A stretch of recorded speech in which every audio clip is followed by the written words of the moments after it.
चलिए आज बात करते हैं इतिहास के उस काले दिन की, उस एक नरसंहार की जिसने भारत की आज़ादी की लड़ाई का रुख ही मोड़ कर रख दिया। सोचिए, पहला विश्व युद्ध खत्म हुआ है और पूरे भारत में एक उम्मीद की लहर है। लोगों को लगता है कि जंग में दिए गए उनके बलिदान का इनाम मिलेगा, स्वशासन का अधिकार मिलेगा। लेकिन ये उम्मीद बहुत जल्द टूट गई और इसी टूटी हुई उम्मीद से जन्म हुआ एक बहुत बड़े टकराव का। तो कहानी शुरू कहाँ से होती है? ये कहानी शुरू होती है उम्मीद से, और फिर उस उम्मीद के टूटने से पैदा हुए गहरे असंतोष से। देखिए, हुआ ये कि पहले विश्व युद्ध के दौरान अंग्रेज़ों ने वादा किया था। वादा ये कि अगर भारत इस जंग में उनका साथ देगा तो बदले में उन्हें और राजनीतिक अधिकार मिलेंगे। 1917 में तो बाकायदा भारत के secretary of state Edwin Montagu ने ऐलान किया कि ब्रिटिश सरकार भारत में धीरे धीरे एक जिम्मेदार सरकार बनाएगी। इन बातों ने लोगों की उम्मीदों को बहुत बढ़ा दिया था। लेकिन वादा और हकीकत में ज़मीन आसमान का फ़र्क था। जब 1919 का कानून आया तो वो एक बड़ी नाउमीदी लेकर आया। प्रांतों में द्वैध शासन या डायरकी की व्यवस्था की गई। मतलब कहने को तो कुछ अधिकार दिए गए, पर जो असल पावर थी, जो असली कंट्रोल था, वो तो अंग्रेज़ों ने अपने ही पास रखा।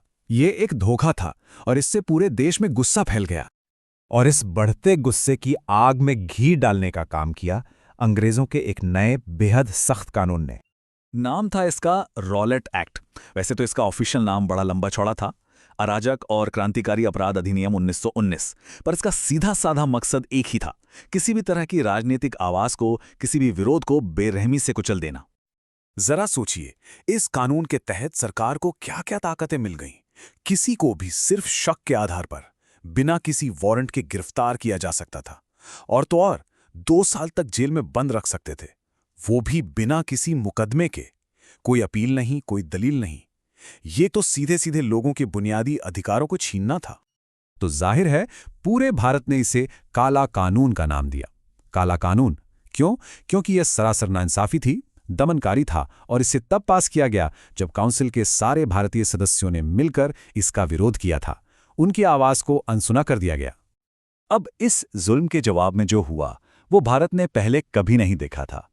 पूरे देश ने एक साथ लेकिन शांति से अपनी आवाज उठाई और इस विरोध की कमान संभाली महात्मा गांधी ने। उन्होंने सत्याग्रह का रास्ता दिखाया, मतलब सच के लिए लड़ना, पर बिना हिंसा के। उन्होंने पूरे देश से हड़ताल करने की अपील की। ये पहली बार था कि गांधी जी एक ऑल इंडिया लेवल पर आंदोलन खड़ा कर रहे थे और लोगों ने उनकी बात सुनी। पूरा देश जैसे एक साथ उठ खड़ा हुआ। स्टूडेंट्स ने स्कूल कॉलेज छोड़ दिए, दुकानदारों ने अपनी दुकानें बंद कर दीं, मजदूर हड़ताल पर चले गए। पंजाब से लेकर बंगाल तक हर शहर में, हर गली में विरोध की लहर दौड़ गई।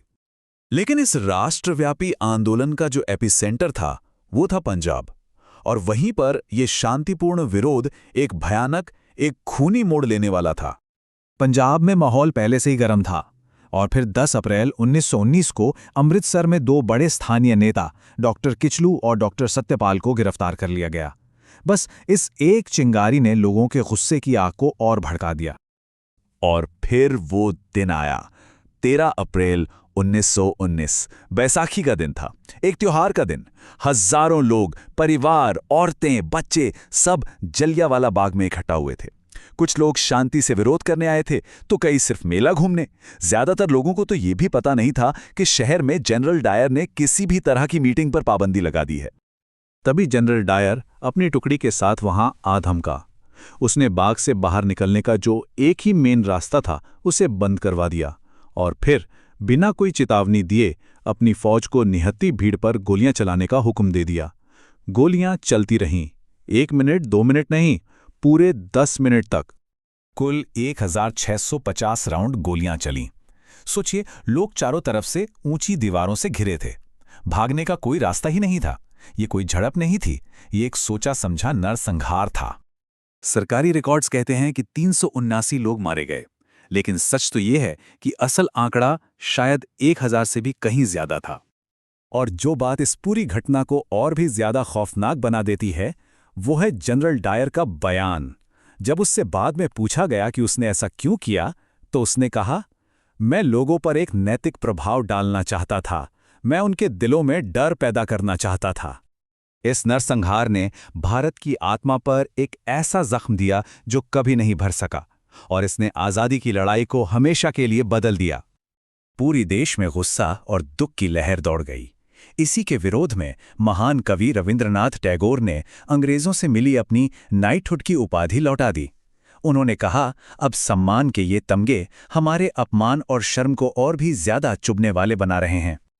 बस उस एक दिन ने अंग्रेजी हुकूमत के न्याय पर से भारतीयों का भरोसा हमेशा हमेशा के लिए तोड़ दिया। अब सबको ये साफ हो गया था कि ये राज न्याय पर नहीं बल्कि सिर्फ और सिर्फ ताकत के दम पर टिका है। और अंग्रेजों ने जो इसके बाद किया वो जले पर नमक छिड़कने जैसा था। एक हंटर कमीशन बनाया गया जांच के लिए। उसने डायर के काम की निंदा तो की पर कोई सजा नहीं दी। और हद तो तब हो गई जब ब्रिटेन के हाउस ऑफ लॉर्ड्स में डायर की तारीफ में एक प्रस्ताव पास किया गया। तो इसके बाद क्या हुआ? इसके बाद सब कुछ बदल गया। गांधी जी समझ गए कि अब छोटे मोटे विरोध से काम नहीं चलेगा, अब बड़े जन आंदोलन करने होंगे। अंग्रेजों की नीयत पर जो थोड़ा बहुत यकीन बचा था वो भी खत्म हो गया। और इसी घटना ने भगत सिंह जैसे न जाने कितने नौजवानों को क्रांति के रास्ते पर धकेल दिया। तो सवाल यही उठता है कि आखिर एक त्रासदी किसी आंदोलन की शक्ल कैसे बदल देती है? जलियांवाला बाग ने भारत की आज़ादी की लड़ाई को सहयोग और सुधार के रास्ते से हटाकर सीधे टकराव के रास्ते पर लाकर खड़ा कर दिया। ये वो मोड़ था जहां से पीछे लौटना मुमकिन ही नहीं था।